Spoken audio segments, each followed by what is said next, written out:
আসসালামু আলাইকুম। ইনশাআল্লাহ আশা করি সবাই ভালো আছেন। আলহামদুলিল্লাহ আমিও ভালো আছি। যে যেখান থেকে আমার ভিডিওটি দেখছেন সবাইকে অসংখ্য ধন্যবাদ ও সর্বতি ভালোবাসা রইল। আপনারা সকলেই একটা বিষয়ে অবগত আছেন যে হয়তো আগামী ২৬ বা ২৫ তারিখ থেকে ৩১ তারিখ পর্যন্ত আপনারা একটা কর্মসূচি বা এসব ডাক দিয়েছেন, যে এটাকে আমি সাধুবাদ জানাই। কিন্তু আজকে একটা বিষয়, একটা ভয়েস ক্লিপ আমার কাছে আছে, যেখানে আমি একটা বিষয় আশ্চর্য হয়ে গেলাম। মানে টাকা পয়সা সব কিছু উঠায় ফেলাইছে মালিকের থেকে, ২৪-এর জমা, এরকমটা আমি যদি ভুল না করে থাকি।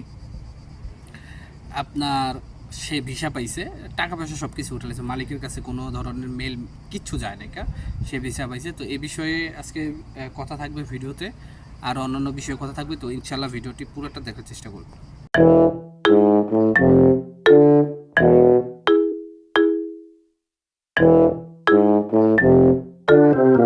তো সব কিছুর জন্য আলহামদুলিল্লাহ। আসলে যে যে কথাটা বললাম, যে মালিকের থেকে সব টাকা পয়সা উঠালাইছে, মানে তার মধ্যস্থকারী যে আছে, মানে সেও আশা ছেড়ে দিয়েছিল, এবং যে জমা দিয়েছে সেও আশা ছেড়ে দিয়েছিল, পরে টাকা পয়সা উঠে ফেলাইছে, এবং সে লাস্ট কিছুদিন আগে ভিসা পাইছে এবং ইটালিতেও চলে আসছে।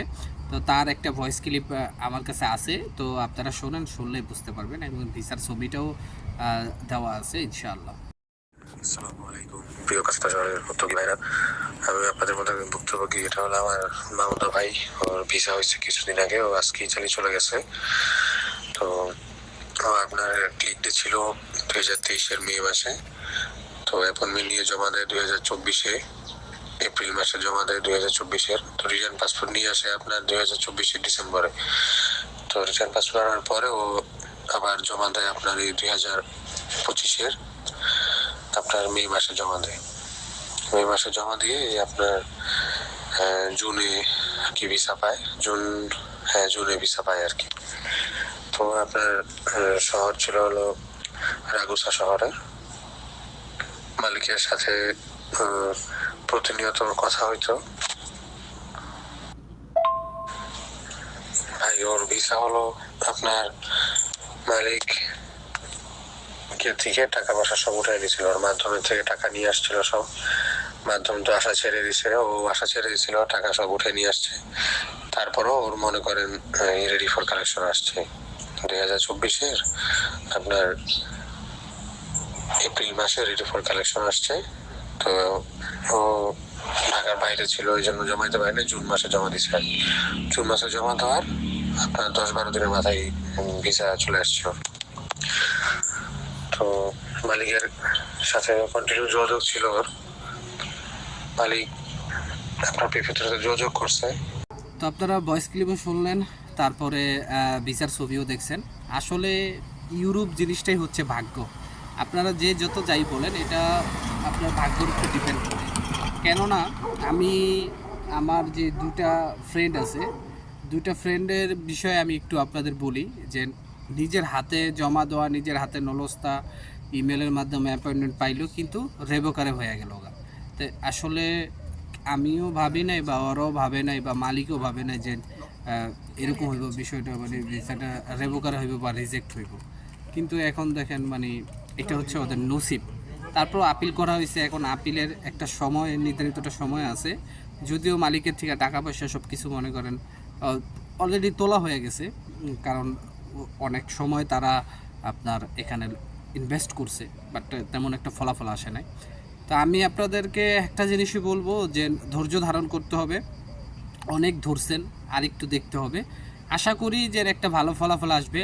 আর এখন আমি আপনাদের পূর্বেও একটা কিছুদিন আগে একটা কথা বলছি, যে ওয়ান স্টপ যে ভেরিফিকেশনটা, সেটা এখন আমার মনে হয় না আপনার ইতালি অ্যাম্বাসি করতেছে। এখন যাদের নৌলস্থা ঠিক আছে তারাই কিন্তু ভিসা পাচ্ছে, এটা আমার মনে হচ্ছে।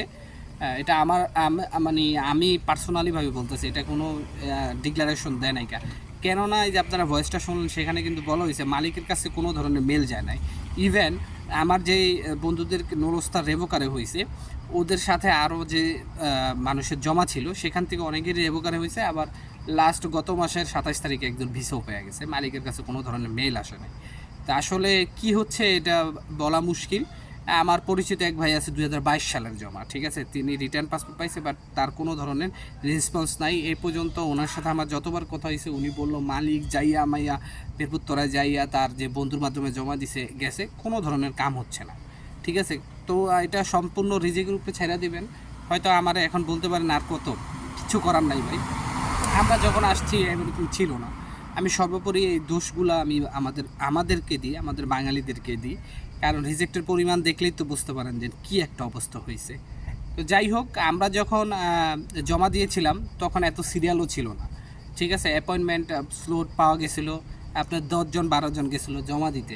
আর আপনারা নিজেরাই কিন্তু দেখছেন যে এই লাস্ট 23-এ কত জমা দিতে গেছে। আর রইল আপনার যে কর্মসূচি বা আন্দোলন, এটা সম্পূর্ণ একটা আপনাদের একটা যৌক্তিক পরামর্শ, বা আমি মনে করি যে একটা আপনাদের এটা করার মতো যে মানে থাকে, এটা কেন করে সেটা আপনাদের ভিতরে আছে। কেননা মানুষ 2-3 বছর ধরে একটা দিশার জন্য বা একটা ডিসিশনের জন্য ইনভেস্ট করবে, এটা না। কিন্তু এখন এই যে ভিসাটা পাইছি, এটা রাগুরুসা শহরের, ফেরারা শহরের পাইলাম আপডেট। এর আগে আমি মিলান শহরের পাইছি, নাপোলি শহরের পাইছি, পালেরমো শহরের পাইছি, জেনোভা শহরের পাইছি, ভ্যানিস শহরের পাইছি। তো সর্বোপরি এখন যে ঝামেলাটা হচ্ছে, অনেকে অ্যাপয়েন্টমেন্ট পাচ্ছেন না। এর ভিতরে আমি অ্যাপয়েন্টমেন্টের উদ্দেশ্যে একটা আপনাদেরকে পোস্ট করছিলাম বা একটা ভিডিও আপলোড করছিলাম যে নুরস্তা ইস্যু করে আপনার ওয়াইফ ফর্মের মাধ্যমে অ্যাপয়েন্টমেন্ট পাবেন। এটা কিভাবে আপনারা হয়তো ভুল বুঝবেন না। ইস্যুটা মানে হচ্ছে আপনার নুরস্তাটার মেয়াদ শেষ, যার কারণে পেরপত্তরা থেকে নতুন একটা ডেট ইস্যু করে দেবে। এই ডেটে মানে রিলিজ করলো নুরস্তাটা আবার পুনরায়, সেই ডেটটা দিলে যেহেতু ওয়েব ফর্মে একটা নিয়ম আছে যে আপনার 22 না 24 অক্টোবরের পরে যে নুরস্তাগুলি উঠছে সেগুলোই শুধু ওয়েব ফর্মের মাধ্যমে আবেদন করতে পারবে। তো এটাই হচ্ছে মূল কথা। তারপরেও আপনারা চেষ্টা করতে থাকেন, মালিক দিয়ে দেখেন, ভালো কিছু হওয়ার সম্ভাবনা আছে ইনশাআল্লাহ। আর সামনে যে 2026 থেকে 28-এ যে ফ্লুসিটা, সেটা এখনও অফিসিয়াল গ্যাজেট প্রকাশ হয় নাই, এটা আপনাদের মাথায় রাখতে হবে। এবং সেটার হয়তো বা অক্টোবর অথবা নভেম্বরে আপনার প্রি কম্পিলাতা হতে পারে, তখনই আমরা এটা ভালো বুঝতে পারবো। তো সবাই ভালো থাকবেন, সুস্থ থাকবেন, সকলের জন্য দোয়া রইল, সবার জন্য দোয়া করবেন। আসসালামু আলাইকুম, আল্লাহ হাফেজ।